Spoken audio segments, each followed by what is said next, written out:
हम bleeding disorder में सबसे पहले देखते हैं हैवी मेंस्ट्रुअल ब्लीडिंग।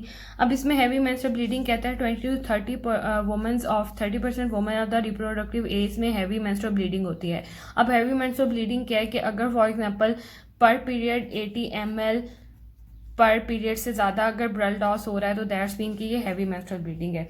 अब हमारे पास मैं इसमें वन बाय वन इसके साइन एंड सिम्टम डिस्कस करूंगी। इसके अलावा इसकी हम डायग्नोस करने की कोशिश करेंगे कि कॉज क्या हो सकती है जिसकी वजह से ये ब्लीडिंग हो रही है। ये हमारे पास यहाँ पे साइन एंड सिम्टम्स आ जाएंगे और ये हम यहाँ पे सुजेशन देंगे कि ये किस टाइप की हमें प्रॉब्लम लग रही है। अच्छा, सबसे पहले कहते हैं कि इरेगुलर ब्लीडिंग हो रही है।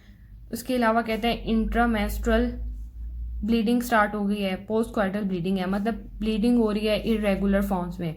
इसका मतलब क्या हो सकता है कि वहाँ पे कोई एंड्रोमीट्रियल या सर्वाइकल पोलिप है, या इसके अलावा हमारे पास कोई सर्विक्स की एबनॉर्मेलिटी भी हो सकती है, क्योंकि आफ्टर पोस्ट क्वार्टल मतलब आफ्टर क्वार्टर्स के अगर फॉर एग्जांपल वहाँ पे कोई पोलिप है तो वो ब्लीड करना स्टार्ट कर सकता है। इसके अलावा पोलिप डिफरेंट नेचर्स के हो सकते हैं, वो ड्यूरिंग मतलब मेंस्ट्रुएशन के दरमियान में भी मतलब इरेगुलरली वो ब्लीड करना स्टार्ट कर सकते हैं। तो इन तीनों का हमारे पास जो सुजेशन आती है उसके अकॉर्डिंगली एंडोमेट्रियल और सर्वाइकल पॉलिप बनता है या सर्वाइकल एबनॉर्मेलिटी।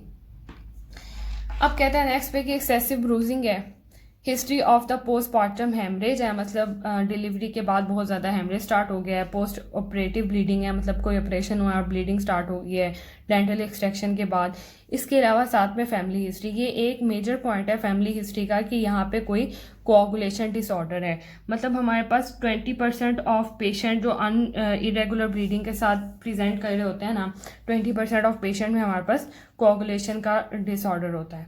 इसके अलावा फिर कहता है कि अनयूजुअल वेजाइनल ब्लीडिंग है, वेजाइनल डिस्चार्ज है, तो मतलब इसमें वो हम ये कह सकते हैं कि उसे कोई पेल्विक इन्फ्लेमेटरी डिजीज़ है जिसकी वजह से वहाँ पे वायरल या बैक्टीरियल इन्फेक्शन वगैरह जिसकी वजह से अनयूजुअल वेजाइनल डिस्चार्ज आ रहा है। इसके अलावा यूरिनरी सिम्टम्स शो करता है एब्डोमिनल मैस और फुलनेस, मतलब अगर फॉर एग्जांपल हमारे पास यूट्रस में कोई फाइब्रिनाइड मतलब कोई मैस वगैरह है तो वो सामने हमारे पास ब्लैडर है उस पर प्रेशर सिम्टम शो कर सकता है, पीछे रेक्टम है उस पर प्रेशर सिम्टम शो कर सकता है, इसलिए फाइब्रिनाइड भी हो सकता है।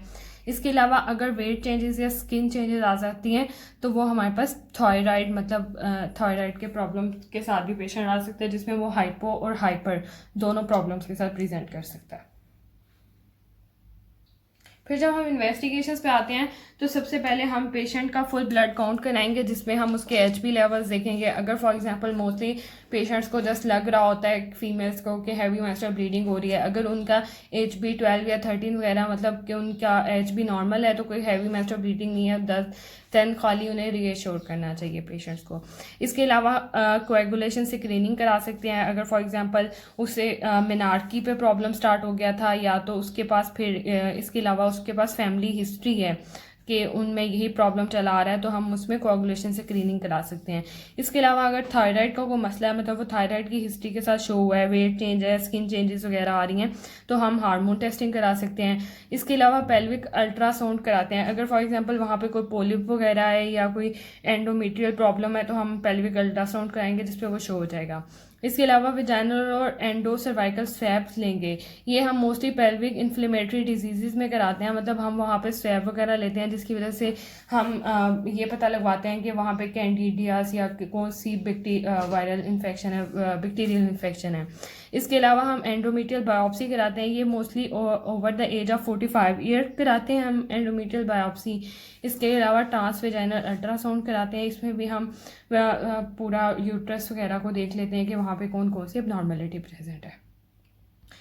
इसके बाद और पेशेंट हिस्टेरोस्कोपी कराते हैं, मतलब इसमें थ्रू वेजाइना और सर्विक्स से हम हिस्टेरोस्कोप को एंटर करते हैं और फिर हम देखते हैं कि अंदर यूट्रस में कोई मसला है कि नहीं है, और अगर फॉर एग्जांपल वहाँ पे कोई इनके रास्ते में कोई लार्ज पोलिप है जिसके ब्लीड करने के चांसेस हैं या हैवी फुलनेस है यानी फाइब्रॉइड कोई मैस वगैरह प्रेजेंट है तो हम इसे आउट पेशेंट नहीं कर सकते, फिर अंडर जनरल एनेस्थीसिया हम हिस्टेरोस्कोपी करा के देखते हैं कि अंडरलाइन कॉज क्या है इस सबका।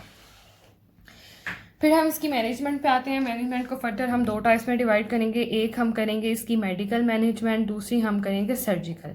लेकिन सबसे पहले हमें कोई भी प्रॉब्लम है तो हमें ट्राई करना चाहिए कि हम सर्जरी की तरफ ना जाएं, मेडिकल प्रॉब्लम को हल करने की कोशिश करें।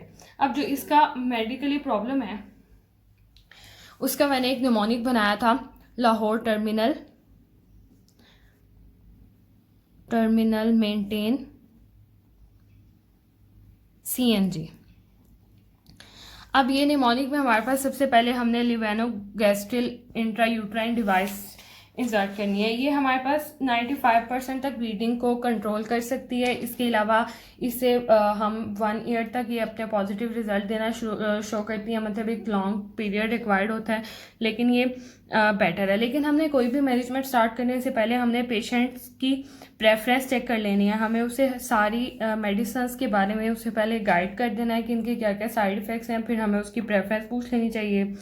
उसके बाद हम देखते हैं कि फैमिली कंप्लीट है या नहीं। इसमें से कुछ चीज़ें हैं जो हम जिसके बाद पेशेंट कंसीव नहीं कर सकती, तो उसमें हमने फैमिली कंप्लीट की हिस्ट्री ले लेनी है। इसके अलावा कि करंट कंट्रासेप्टिव्स वगैरह वो कौन से यूज़ कर रही है। इसके अलावा पास्ट मेडिकल हिस्ट्री ले लेनी है कि कोई सर्जरी वगैरह तो नहीं हुई उसकी, और previous surgical history of the uterus वगैरह तो नहीं है उसकी कोई। उसके बाद सबसे पहले मेडिकल में हमने लिवेनोगैस्ट्रिल इंट्रायूट्राइन डिवाइसेस इंसर्ट कर देनी है। और इसमें हम जब ये डिवाइसेस इंसर्ट करते हैं तो वहाँ पे जो है एंडोमेट्रियम वो ग्रो ही नहीं कर पाती है, उसकी ग्रोथ कम हो जाती है, जिसकी वजह से जो हैवी मेंस्ट्रुअल ब्लीडिंग है वो आहिस्ता आहिस्ता कम हो जाती है। इसके बाद हमारे पास ट्रांसएमिनिक एसिड है जो 50% ऑफ द ब्लीडिंग को कम कर देता है और ये एंटी फिब्रिनोलिटिक एजेंट है। इसके बाद हमारे पास मेफानेमिक एसिड है जो हमारे पास 30% ऑफ ब्लीडिंग को कम कर देता है और ये प्रोस्टाग्लैंडिन की सिंथेसिस को है जो है वो कम कर देता है। इसके अलावा हमारे पास उसके बाद CNG में C से हमारे पास कंबाइंड ओरल कंट्रासेप्टिव पिल्स आती हैं। ये क्या करती हैं कि ये भी एस्ट्रोजन के लेवल को कम रखती हैं, जिसकी वजह से एस्ट्रोजन का अगर हमारे पास लेवल कम आ रहा है तो वो LH सर्ज भी नहीं आने देगा। LH का लेवल कम होता है जिसकी वजह से ओव्यूलेशन ही नहीं होती और वहाँ पे ब्लीडिंग ही स्टार्ट नहीं होती। तो जिसकी वजह से अगर फॉर एग्जांपल इरेगुलर या इंटरमेंस्ट्रुअल ब्लीडिंग वगैरह हो रही है तो वो रुक जाती है। इसके अलावा नॉर्थएस्ट्रोन देते हैं जो एक प्रोजेस्टेरॉन है और ये भी हमारे पास हैवी मेंस्ट्रुअल ब्लीडिंग को कंट्रोल करने में हेल्प करता है। इसके बाद हम उसे GnRH एगोनिस्ट देते हैं और ये क्या करती हैं, ये एक्ट करती हैं पिट्यूटरी पे to stop the production of the oestrogen.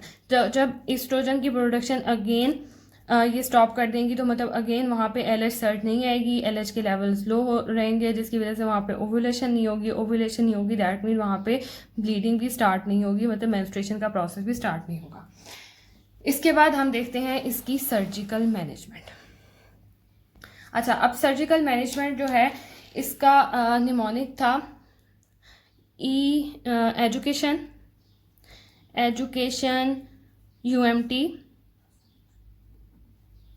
UMT has, मतलब जो भी इसे याद करना है, एजुकेशन UMT हैज़। अब इसमें सबसे पहले क्या है कि एंडोमेट्रियल एब्लेशन कराते हैं। अब इसमें सबसे पहले आपने ये याद रखना है कि सर्जिकल प्रोसीजर में जो हिस्टेक्टमी है, मतलब जो complete removal of the uterus है, वो हम लास्ट पे रखते हैं। इससे पहले हम एंडोमेट्रियल एब्लेशन कराते हैं।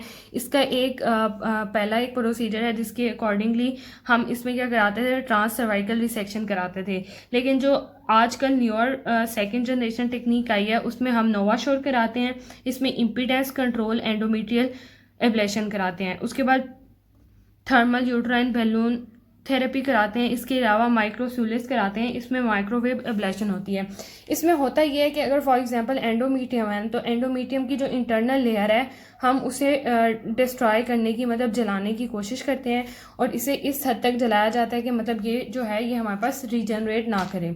इसके अलावा एंडोमेट्रियल एब्लेशन हम तब कर सकते हैं कि जब uterus no bigger than the 10 weeks होगी। इसके अलावा फाइब्रोनाइड लेस देन 3 सेंटीमीटर होगा। फिर इसे इस हद तक जलाया जाता है कि एंडोमेट्रियम हमारे पास रीजनरेट मतलब रीग्रो ना करे।